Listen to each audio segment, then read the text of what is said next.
Hi guys welcome back. Nepal टिमले चाहिँ finally आफ्नो वर्ल्ड कपको स्क्वाड अनाउन्स गरिसकेको छ र जहाँसम्म मलाई लाग्छ 7 तारिक चाहिँ सायद अन्तिम डेडलाइन रहेको थियो होइन, जहाँनिर चाहिँ आफ्नो स्क्वाड बुझाइसक्नुपर्ने थियो र नेपालले चाहिँ हिजो बेलुकातिर चाहिँ आफ्नो स्क्वाड अनाउन्स गरेको थियो होइन। नेपालको स्क्वाड र मैले पहिला बनाएको भिडियोमा चाहिँ मैले जुन प्रोबेबल स्क्वाडको कुरा गरेको थिएँ त्यसमा खासै चेन्जेस चाहिँ छैन होइन, जम्मा 2टा चेन्जेस मात्रै रहेको छ। सो सुरु गरौँ नेपालको स्क्वाडमा को रहेका छन् होइन। सो क्याप्टेन रोहित पौडेलसँगै भाइस क्याप्टेन दिपेन्द्र सिंह ऐरी रहेका छन्, त्यसपछि सन्दीप लामिछाने, कुशल भुर्तेल अनि आसिफ शेख विकेट किपर भइहाले होइन। जो सन्दीप जोराले पनि मौका पाएका छन्, जबकि सन्दीप जोराको एक किसिमले हेर्ने हो भने चाहिँ एनपिएल एकदम खराब गएको थियो र त्योभन्दा अगाडि क्वालिफायर त्यस्तो राम्रो पनि गएको थिएन होइन। त्यसपछि आरिफ शेख रहेका छन्, आरिफ शेखको चाहिँ राम्रो गएको छ एनपिएल होइन। फाइनल म्याचको कुरा छोडिदिने हो भने बसिर अहमदले चाहिँ सायद प्लेस डिजर्भ गरेका छन् होइन, र बसिर अहमदको प्लेस डिजर्भ गर्न 2जनाको रोल छ यसमा प्रोपर होइन। जहाँनिर चाहिँ एक त बसिरको प्रोपर रोल त भइ नै हाल्यो, जहाँ बसिरले एकदम राम्रो ब्याटिङ गरेका छन् होइन, ब्याटिङ पनि राम्रो गरे, बलिङ पनि राम्रो गरे होइन। तर अलिकति धेरै रोल भनेको चाहिँ कुशल मल्लको पनि रहेको छैन, जहाँनिर कि कुशल मल्लले चाहिँ जब चान्स पाएका थिए तब वर्ल्ड कप क्वालिफायरमा एक त राम्रो गरेनन् र त्यसपछि पनि एनपिएलमा जब मौका हुन्थ्यो कि आएर चाहिँ आफ्नो टिमलाई माथिबाट रन हानेर जिताउने, विकेट निकाल्ने, त्यो पनि गरेनन् होइन। योपालि तल आउँदै गरे, त्यो कारणले चाहिँ बसिर परेका छन् र कुशल मल्ल चाहिँ नपरेका हुन् जस्तो लाग्छ। अनि सोमपाल कामी रहेका छन्, त्यस्तै गरी करण केसी, नन्दन यादव होइन। सोमपाल, करण र नन्दन, अब यही 3जनाको पेस अट्याक चाहिँ सबैतिर गइरहेको छ, जुन चाहिँ राम्रो पनि छैन। नन्दनले कन्सटेन्ट चान्स पनि पाइरहेका छन् र एनपिएल सिजन 2मा चाहिँ नन्दनको performance up to the mark चाहिँ थिएन, किनकि मैले चाहिँ बढी एक्सपेक्ट गरेर आएको थिएँ नन्दनसँग होइन, त्यो भएर चाहिँ अप टु द मार्क नभएको जस्तो लाग्छ मलाई है। अनि गुलसन भयो, त्यसपछि ललित राजवंशीको एनपिएल सिजन 2 एकदम खराब जाँदा पनि ललितलाई चाहिँ अब अभियसली पनि ब्याकिङ चाहिँ भेट्नै पर्छ होइन, किनकि यस्तो स्टार प्लेयर चाहिँ हामीलाई थाहा छ के गर्न सक्छ होइन। शेर मल्ल प्योर पर्फर्मेन्स बेसिसमा आएका छन् होइन, एनपिएलमा चाहिँ हाइएस्ट विकेट टेकरको लिस्टमा थिए र त्यो प्योर पर्फर्मेन्स बेसिसमै आएका हुन्। र लोकेश बाम चाहिँ विकेट किपरको ब्याकअप अप्सनमा हुन्छन् होइन। सो एज अफ नाउ हेर्ने हो भने चाहिँ नेपालको चाहिँ प्लेइङ 11 के बन्न जान्छ त यो स्क्वाडबाट हेर्दाखेरि चाहिँ होइन। यो स्क्वाडमा केही एज सच केही चेन्जेस हुँदैन थियो होइन। मस्ट एट म्याक्स नेपालले यदि केही गर्न सक्थ्यो भने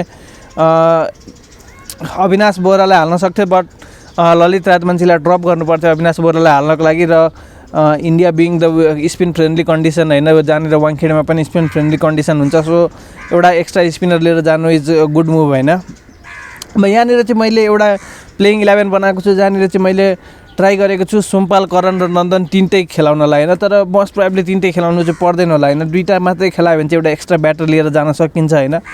म चाहिँ एउटा एक्स्ट्रा ब्याटर यदि लिएर जाने हो भने आरिफ या त लोकेश बाम चाहिँ एक्स्ट्रा ब्याटरमा हुन्छन् भन्न चाहन्छु होइन। सो के हुन्छ त प्लेइङ 11? सो कुशल भुर्तेल र आसिफ शेख ओपनिङमा भइहाले होइन। जहाँ एउटा म्याच हामीले मोस्ट प्रोबेबली श्रीलङ्कामा पनि खेल्छ, मलाई के भन्छ अरे बङ्गलादेशसँगको म्याच, त्यहाँनिर चाहिँ कुशल र आसिफको ओपनिङ हेर्न चाहिँ एकदम मजा आउँछ जस्तो लाग्छ है मलाई। कुशल र आसिफ ओपनिङ हुन्छ। नम्बर 3 रोहित पौडेलले चाहिँ एकदमै डिसपोइन्ट गरेको थियो एनपिएल सिजन 2मा होइन, मतलब in terms of strike rate होइन। हुन त हाइएस्ट रन गेटरको लिस्टमा रहेका छन्, विकेट पनि 10 विकेट कि कति निकालेका छन् होइन, त्यो अनुसारले चाहिँ ठिक छ। तर स्ट्राइक रेटको हिसाबले चाहिँ 140 त मिनिमम खेल्नै पर्ने हुन्छ वाङखेडेको पिचमा होइन, त्योभन्दा स्लो खेल्यो भने त कामै लाग्दैन है। त्यसपछि कुरा गर्ने हो भने चाहिँ सन्दीप जोरा नम्बर 4 खेलाउनु पर्छ जस्तो लाग्छ मलाई होइन। तर म यहाँनिर एउटा अप्सन नेपाल टिमलाई के दिन चाहन्छु भने गुलसन झालाई चाहिँ फ्लोटरको रूपमा युज गर्ने, कि हुनसक्छ कहिले नम्बर 3 पठाइदिने, कहिले नम्बर 4 पठाइदिने होइन। त्यो गऱ्यो भने चाहिँ झन् बेटर हुनसक्छ जस्तो लाग्छ मलाई होइन पर्सनली। तपाईँहरूलाई चाहिँ के लाग्छ गुलसन झाले फ्लोटर खेलाउँदा कस्तो होला त? त्यो चाहिँ कमेन्ट सेक्सनमा लेख्नु होइन। Gulshan Jha as a floater होइन, गुलसनलाई चाहिँ जहिले पनि हामी 5 नम्बर 6 नम्बर 7 नम्बरमा आइरहेका देखिरहेका हुन्छौँ होइन। मोस्ट कतिचोटि त गुलसनभन्दा अगाडि सोम पनि आइदिएका हुन्छन्। तर म के चाहन्छु गुलसनलाई चाहिँ नेपाल टिमले प्योर फ्लोटरको रूपमा युज गरोस् होइन, कि कुनै दिन नम्बर 3मा पठाइदिएछ, कुनै दिन नम्बर 4मा पठाइदिएछ, कुनै दिन 5मा होइन। जहाँनिर जस्तो सिचुएसन भेट्यो द मोमेन्ट स्पिनरको ओभर स्टार्ट भइसक्यो गुलसनलाई पठाइदिने ब्याटिङ गर्ने होइन, त्योभन्दा अगाडि गुलसनलाई होल्ड गर्न सकिन्छ। तर जब स्पिन अट्याकमा आइसकेको हुन्छ भने चाहिँ गुलसनलाई नो होल्ड ब्याक होइन, र त्यसले चाहिँ डेफिनेटली सो त्यो अनुसारले चाहिँ मैले गुलसन झालाई चाहिँ नम्बर 5मै राखिदिएको छु होइन। मलाई थाहा छ गुलसन नम्बर 5मा आउँदैनन्, यो बस यत्तिकै मेरो मनको लागि। नम्बर 6 दिपेन्द्र सिंह ऐरी हुन्छन् होइन। अब म चाहिँ चाहिरहेको छु कि सोमपाल, करण र नन्दन तिनटै खेलोस्, किनकि तिनैजना खेलेपछि के हुन्छ भने अलिकति बलिङको बेटर अप्सन हुनसक्छ होइन नेपालसँग। नभए चाहिँ दुईजना मात्रै खेलिदियो भने मोस्ट प्रोबेबली यहाँनिर चाहिँ सोमभन्दा पनि करणले चाहिँ चान्स पाउनुपर्छ, किनकि करणले विथ प्याट बिग हिट हान्न सक्छन् जस्तो लाग्छ होइन। या त नन्दनलाई वेट गराएर सोम र करणले पनि गर्न सक्छन् होइन।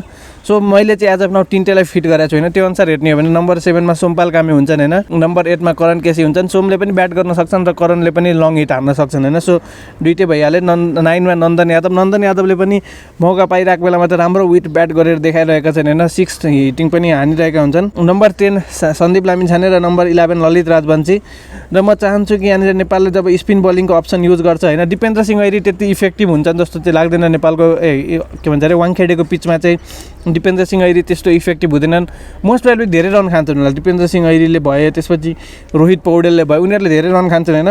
म चाहिँ चाहन्छु कि अब जब ललित राजवंशीलाई स्क्वाडमा राखि नै सकेको छ भने स्टार्ट चाहिँ ललित राजवंशीसँगै गरियोस् होइन। ललितले त्यस्तो राम्रो गर्न सकेनन् भने शेरमलालाई चाहिँ ल्याउँदा हुन्छ होइन। सो यो के त मेरो प्लेइङ 11सँग चाहिँ तपाईँ सहमत गर्नुहुन्छ कि नै होइन, कमेन्ट्समा लेख्नु। र यस च्यानललाई सब्सक्राइब गर्नु। र मैले चाहिँ एउटा नयाँ सेगमेन्ट होइन एससी क्रिकेट विकली राउन्डअप भनेर सुरु गरेको छु होइन। एससी भनेको यो च्यानल 30 क्रिकेट र विकली राउन्डअप, जहाँनिर चाहिँ क्रिकेट जगतमा के चल्दैछ, क्रिकेट वर्ल्डमा के हुँदैछ, नेसनल इन्टरनेसनल डोमेस्टिक त्यो सबैको कुरा गर्छु होइन। सो त्यो चाहिँ मैले भिडियो राखिसकेको छु र विकली बेसिसमा हेर्न सक्नुहुन्छ होइन। कुनै फिक्स डेट चाहिँ एज अफ नाउ राखेको छैन होइन। बिस्तारै फिक्स डेट राखौँला, त्यसको पनि कुनै के हप्तामा यही दिन आओस् भनेर होइन। तर एज अफ नाउ चाहिँ हेर्न सक्नुहुन्छ। यता कतै लिङ्क आइरहेको होला होइन, नभए डिस्क्रिप्सनमा पनि लिङ्क राखिदिन्छु होइन, त्यहाँबाट हेर्न सक्नुहुन्छ। या त च्यानलमा गएर योभन्दा जस्ट अगाडिको भिडियो पनि हेर्न सक्नुहुन्छ होइन, त्यही भिडियो हो। सो प्लिज यस अलिकति सपोर्ट चाहिँ देखाइदिनु होला। र thank you for watching and subscribe पनि गरिदिनु। Bye by.